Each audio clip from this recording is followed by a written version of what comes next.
when you sign on for these assignments, I said, be careful what you sign on for, because you got to agree to do what they want you to do.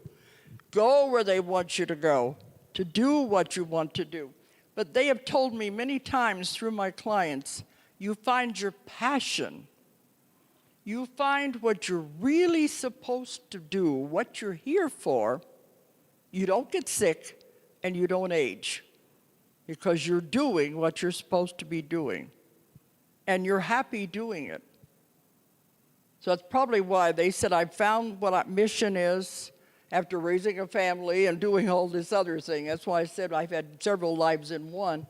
You know, my husband was in a wheelchair for 25 years after he was almost killed in the Navy and his body was crushed.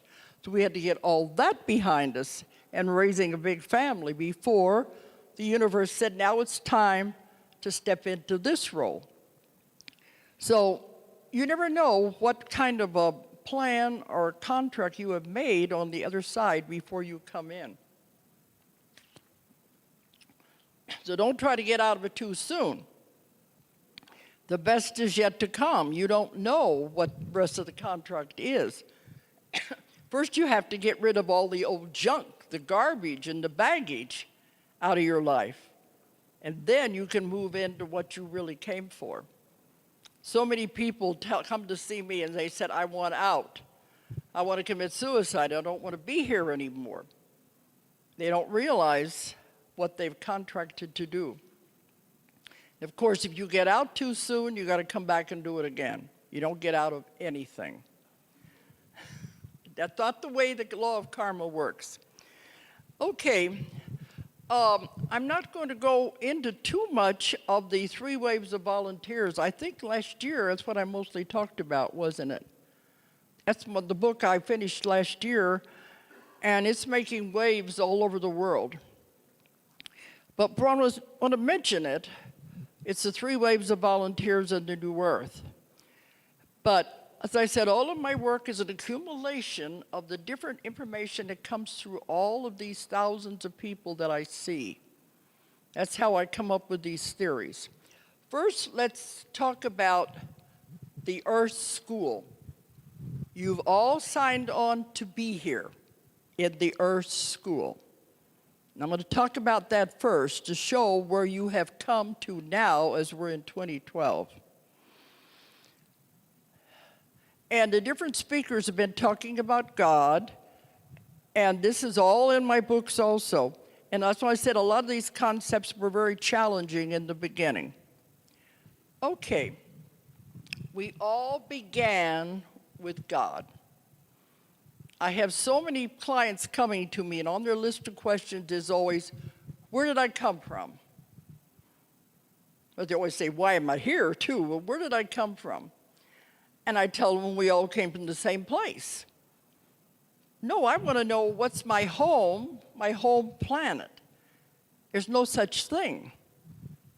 We all came from the same place. Other planets are just one of the schools that we sign on to learn at. But that's not home, not the real home. We all began at the same place. We all started with God, or what they call the source. Now, I've had many, many people go back to the source. They go back to when they were with God before they ever started on this long journey to become humans. Humans are kind of like the last part of the whole thing. This is the worst part, really. But we all began at the same place, and I've had people go back and experience it, and they always describe God the same way. First, you have to get over the idea that God is a man. He's not a man. If anything, he would be a woman.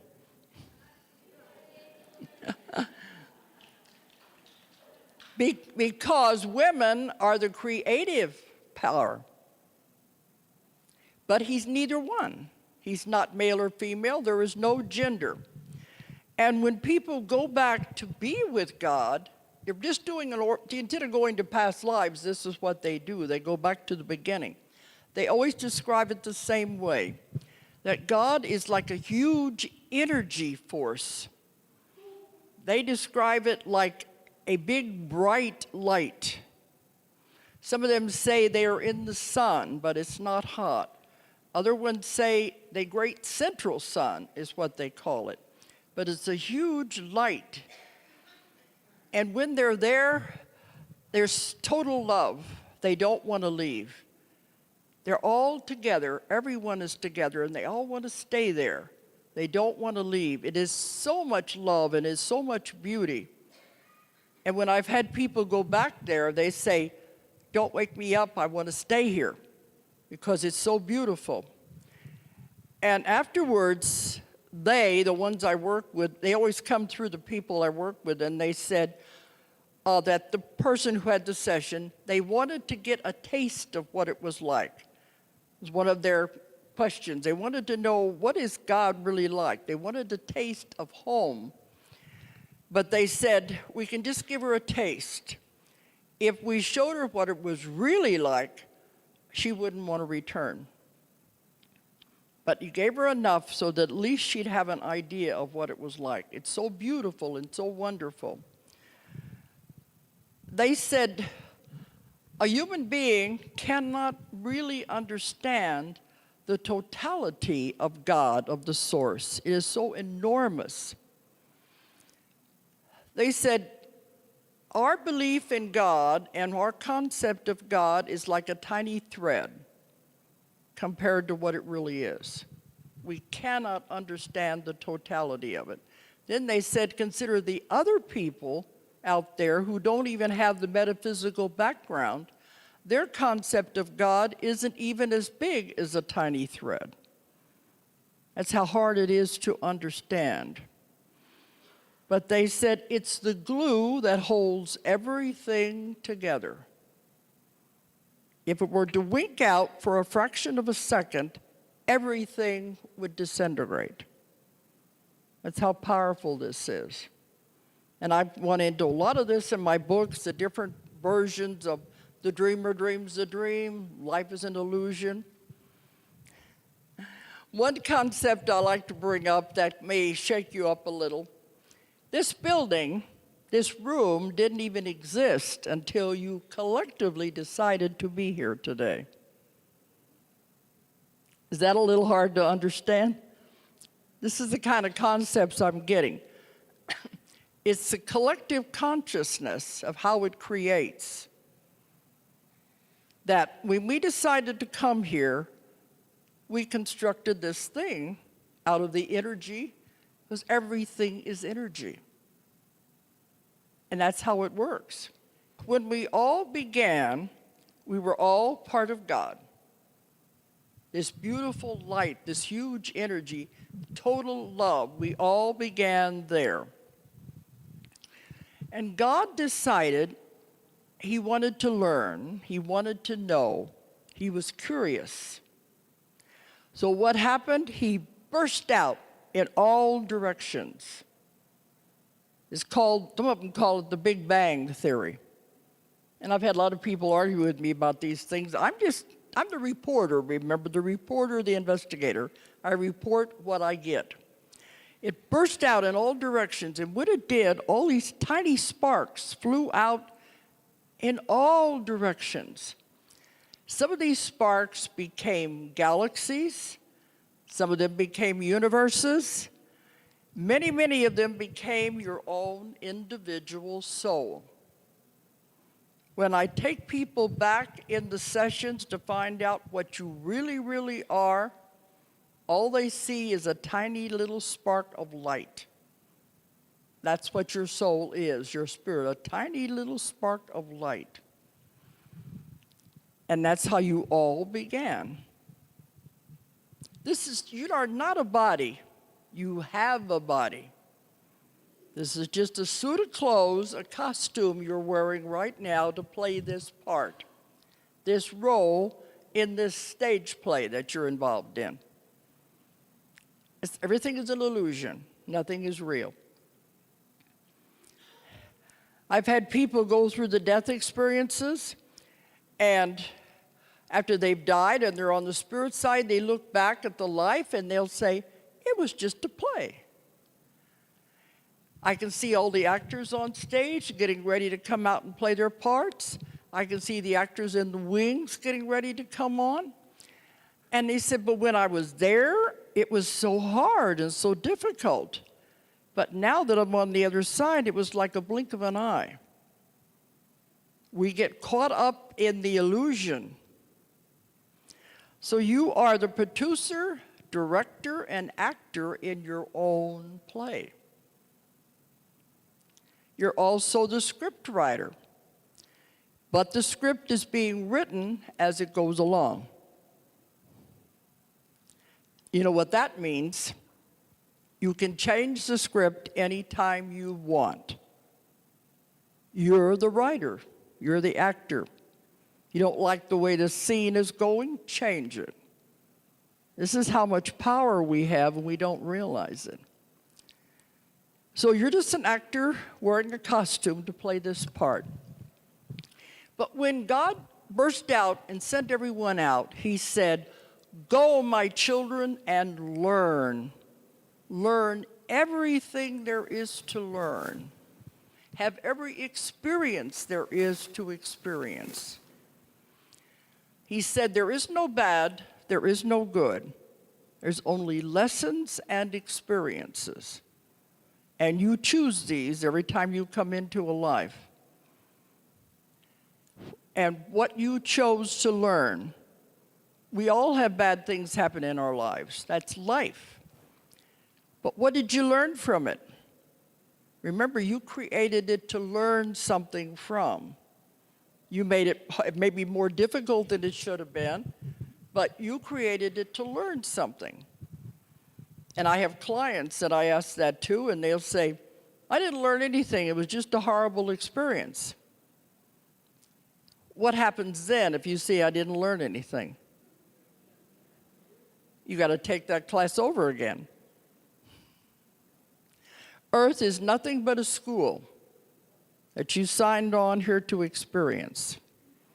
There are many, many schools out there because when we start out, God said, learn everything, everything that's possible, everything there is, things you can't even imagine, and then bring it back to me.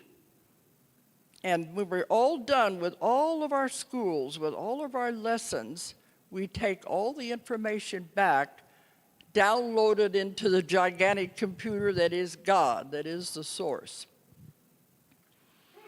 I asked them one time, well, then what does he do with it? He said, starts over again, recreating again.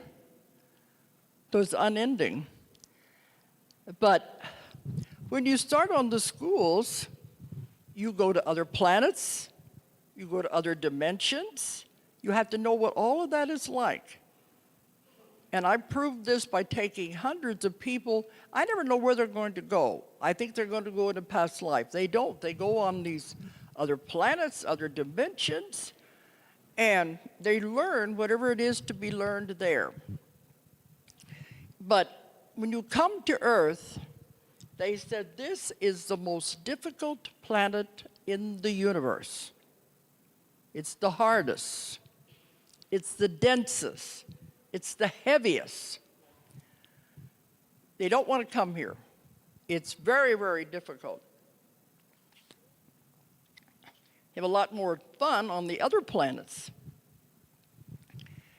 And also they have a lot of fun on the spirit side. They'd better stay over there because they're learning a lot there. There's schools, there's all kinds of things on the spirit side.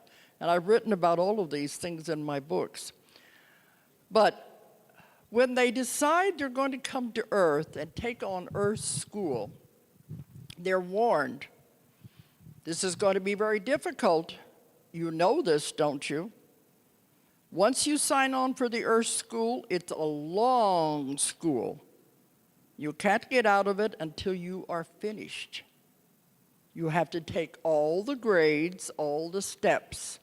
You can't jump from kindergarten to college. You have to finish this class before you go to the next class. If you fail that class, There's no judgment. You just take it over again. And I've had many clients who are taking the same class over and over and over again. They go through maybe 4 or 5 lives with the same people, same circumstance, and they still haven't got it. You probably know people like that in your own lives, drawing the same circumstances to them time after time, the same kind of people to them time after time. Like, when are you going to get it? Now, the universe, one's running all of this, and I'm glad somebody's running it. They don't care how long it takes you to pass one class, one grade. You have eternity. But do you want to take eternity to learn one little lesson? While everybody else is going on to high school, to college, you're still stuck on the 2nd grade. If that's what you want, it's your free will, you can do it. But if you realize you're just repeating the same class over and over again and not moving forward, then it finally begins to get into your head, okay, I don't need to keep repeating this. I'm going to move on. Then you go to the next class, the next grade, which may or may not be easier, may be harder, but at least it'll be different. Because there's no judging. You judge yourself. You decide yourself what you're going to learn when you come into a life. You set up the circumstances. Everybody here has been saying the same things. You choose your parents. You choose where you're going to live, the environment, what is going to be the best for you. You decide it all. But you have all these advisors over there, and they're always trying to help you. They can't tell you what to do, but they can help you. They said, are you sure you want to do this? And they said, oh yeah, I want to get rid of everything at once. I want to get rid of all the karma. And you pile your plate pretty full. Are you sure you want to do that? Yeah, I want to get it over with all at once. Say, okay, we'll be there to help you, but it's going to be very difficult. Because so many of us have taken so long to learn the lessons, we're caught on the wheel of karma. We haven't got it. We keep making the same mistake over and over and over again. And you don't get out of anything. You have to take that lesson until you learn it. And you keep coming back with the same people, just playing different roles. You be the husband this time, I'll be the wife. Or you be the mother, I'll be the child. Maybe we can figure it out. But it's the wheel of karma. One of the only things that Jesus came to teach us was how to get off the wheel of karma. We were going round and around and around. We were not moving upward. So he came to show us how to get off of the wheel. Of course, the only way is always with love. Love is the greatest thing there is. God, the source, is total love. And that's all they're ever trying to teach anyone. It's just that a life on Earth is so much difficult. I said this is the most difficult planet in the universe. The densest, the heaviest. They say when you sign on to come here, they really admire you. You have to be very brave to take that step and to sign up on this school. So the majority of us are caught on this wheel going round and around and around. For how many hundreds and thousands of lifetimes? We're not going anywhere. Now, these 3 waves of volunteers that have come in, that are volunteering, their energy is needed to help with the ascension, to help with the shifting. It is needed to help raise this. We can't do it by ourselves. The ones who are caught on the wheel of karma can't do it. They would be with the old earth and be destroyed. So the first wave of volunteers, I like to think are, well, now I think it starts after World War II. Those born after 1945 till they're about, I guess, 40, 50, maybe late 30s, that age group. And I've had some people tell me they have the same characteristics and they're in their early 60s. That's possible. And other ones may have been sent as forerunners to test the waters. Because they told me, we have tried this 3 times. The other times we couldn't get the critical mass and it didn't work. But now we've got it. Hundreds of thousands of volunteers have come in. We have tipped the scales and we have the critical mass now to save the world. That's why we're moving into the other dimension. But the first wave are those in that age group. They don't want to be here. They don't like it here. They don't understand the violence. Why do people hurt each other? What's this all about? They don't understand emotions, especially strong emotions. Strong emotions frighten them because you can see why. They've never experienced life on earth. They're just thrown into this mess. They don't understand emotions. They don't like violence. And they're always saying, I want to go home. I don't like it here. I don't know where home is. I just know it's not here. And I get thousands of emails. So if I don't answer your emails, be aware that I do read them. It's just that I can't possibly answer them all. But in many of them, the people will say, I can remember being a little child standing in the kitchen talking to my mother and saying, Mommy, I want to go home. And he said, well, you are home. No, I'm not. They know this is not where home is. And they're very unhappy here. And many in the first wave have tried to commit suicide to get out. That's how unhappy they are. And the first book I wrote about this was Keepers of the Garden. Back in the 80s when I found my first one of this, and I didn't even know what it was. Now, after that, I began getting many, many people coming to me telling me the same story. The second wave had it easier. They would be 30s, 20s, 30s, maybe some of the 40s, in that age group. Some of these age groups overlap. Because people would tell me, well, I think I've got these characteristics, but I'm not in that age group. The second wave followed in the footsteps of the first wave, so they had it a little easier. I asked them one time, why did the first wave have it so hard?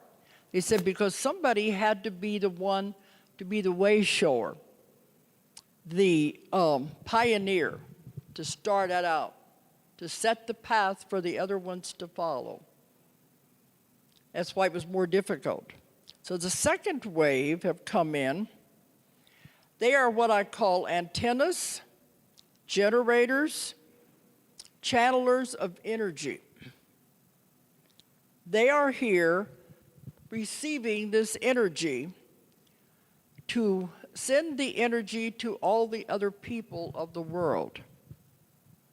And part of my when the clients come in and they have their list of questions, the main question, I call it the universal question, they always want to know, why am I here? What am I supposed to be doing?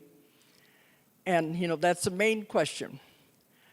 So when I get these people, they always want to know, why am I here? They're always told, you're here to generate energy. You're here to spread the energy. The second wave people can walk through a crowded mall of people and affect everyone that they come in contact with. They don't know it consciously, but they affect every single person they come in contact with. Because they are channeling this energy to help change the people and raise the vibrations of the earth. That's what I mean. That's why they're here to volunteer these jobs. And the people say, well, what am I supposed to be doing? They said, you're not supposed to do anything. You're just supposed to be. And this one man said, but I want to do something. You are doing something just by being. But there's a paradox here. These people are supposed to be spreading energy to people, but they don't like people. They'd rather stay home by themselves. Many of the second wave live alone.